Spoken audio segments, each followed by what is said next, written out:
नमस्कार दोस्तों, welcome back to my channel. Cricket से रिलेटेड लेटेस्ट न्यूज लेकर फिर मैं आपके सामने मौजूद और सीधी बात करते हैं क्रिकेट के।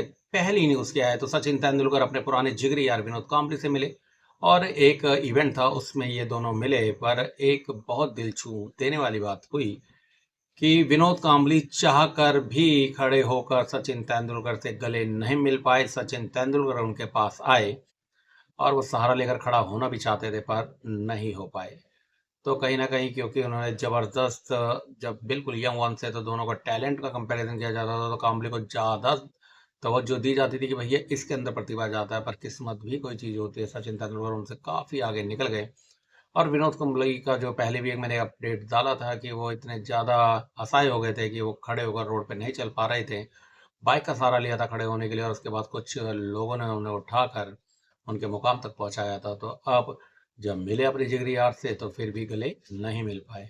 स्वास्थ्य खराब है, हार्ट अटैक आ चुका है। जो माली हालत है वह भी काफ़ी खराब है। तो दोस्तों इस वजह से विनोद कांबली को देखकर तरस तो आता है, पर मेरा ये मानना है कि भैया जब किस्मत साथ देती है ना तो उस टाइम गलती मत करिए। और उन्होंने गलती करी तो आज वो सजा भुगत रहे हैं। उन्हें मौके भी कई बार मिले पर उन्होंने नहीं बनाए। तो दोस्तों ये बात करने के बाद अब दूसरी बात हम करते हैं जी। हमारे जायसवाल साहब, उनके एक और फैन बन गए, वो भी लेफ्ट हैंडेड है और इंग्लैंड से बिलोंग करते हैं, ओपनर थे और अच्छा खासा ट्रैक रिकॉर्ड है और वो भी जायसवाल के फैन हो गए। और उन्होंने जो बातें कही ना वो बड़ी इंटरेस्टिंग थी, वो आपके सामने मैं रखने जा रहा हूँ। तो ये है दूसरी क्रिकेट से लेटेस्ट न्यू अपडेट। तो एलिस्टर कुक उनका नाम है, ओपनिंग बैटिंग करते थे और उन्होंने कहा भैया जायसवाल ने जिस तरीके से मिचेल स्टार्क की खिंचाई की और कहा कि भैया आपका वो पेस नहीं आ रहा, आप बहुत बॉल धीरे करा रहे हैं, ऐसा करने का दिल चाहिए।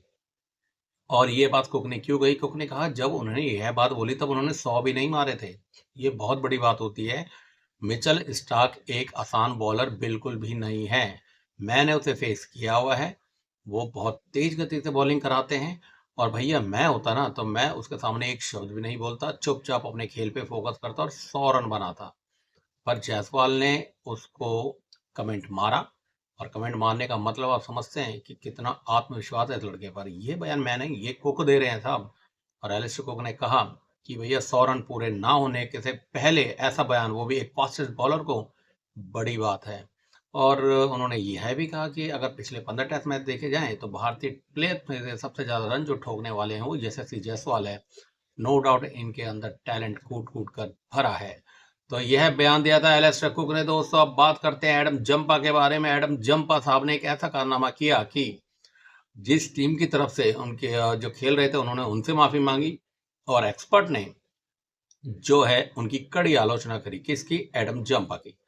अब रीजन क्या था वो भी मैं आपको बता देता हूं। तो दोस्तों ये जो हमारे एडम जंपा साहब है, फरवरी 2023 से कोई भी डोमेस्टिक क्रिकेट खेलने नहीं आए और फिर एक तस्मानिया के विरुद्ध मैच था, सीधा मैच खेलने आ गए।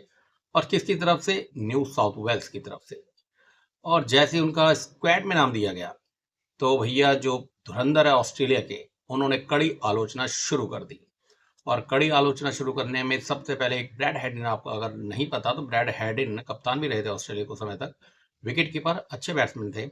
उन्होंने पॉडकास्ट में कहा कि भैया एडम जंपा का मैं बहुत जबरदस्त फैन हूं, पर एडम जंपा को ये नहीं करना चाहिए था। आपको डोमेस्टिक का यह मैच नहीं खेलना चाहिए था क्योंकि यह फिर जो यंग क्रिकेटर है उनके लिए गलत मिसाल जाती है, उनका मनोबल टूटेगा। यह बात बोली किसने था? ये बोली ब्रैड हेडिन ने। अब दोस्तों क्यों बोली? क्योंकि मैंने बता दिया था कि फरवरी 2023 के बाद डोमेस्टिक खेला नहीं और अचानक मैच में खेलने आ रहे हैं, टीम ने भी शामिल कर दिया। टीम ने जब देखा कि भैया बड़े बड़े धुरंधर ना इसके अगेंस्ट कमेंट कर रहे हैं तो उन्होंने एडम जंपा को जो है माफी मांगी और फिर एडम जंपा ने भी अपना नाम उस टीम से वापस ले लिया। और ये पता जानबूझ के किया गया था। जो माना जा रहा है उसका रीजन ये था कि अभी ऑस्ट्रेलिया को श्रीलंका का दौरा करना है और श्रीलंका में स्पिन ट्रैक है और कहीं ऐसा ना हो कि किसी और स्पिनर को रख लिया जाए। अगर आपको एक बात नहीं पता तो वो मैं बताता हूँ कि भैया एडम जंपा अभी तक टेस्ट मैच क्रिकेट के लिए जो है ऑस्ट्रेलिया की तरफ से नहीं खेल पाए हैं। और यही कारण है कि काफ़ी लंबे समय से नहीं खेलने के कारण उन्होंने सोचा कि भैया श्रीलंका का दौरा है, उससे पहले मैच खेल लेता हूँ, कुछ परफॉर्म कर लूंगा तो फिर पक्का सिलेक्शन हो जाएगा।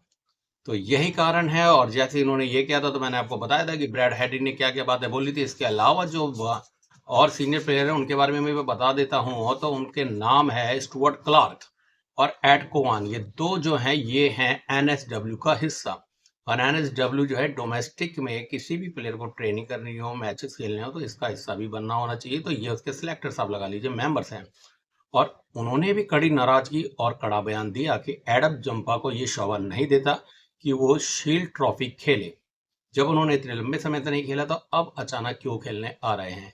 और यही कारण रहा कि जो Mark Taylor, Stuart Clark, Brad Haddin और भी कई सीनियर प्लेयर ऑस्ट्रेलिया के, उन्होंने जब अगेंस्ट में बयान दिया एडम जंपा के और न्यू साउथ वेल्स के, तो तुरंत न्यू साउथ वेल्स ने जंपा से माफी मांगी, भैया गलती हो गई, आपको शामिल कर लिया गया, प्लीज माफ कर दीजिएगा। तो जंपा समझ गए थे, जंपा ने भी अपना नाम वापस ले लिया। अब यह है जो है परिकरण यहीं पे खत्म हो जाता है। तो ऐसी ही अन्य अपडेट लेके मैं लगातार आपके सामने मौजूद रहूंगा। धन्यवाद। वंदे मातरम। जय हिंद।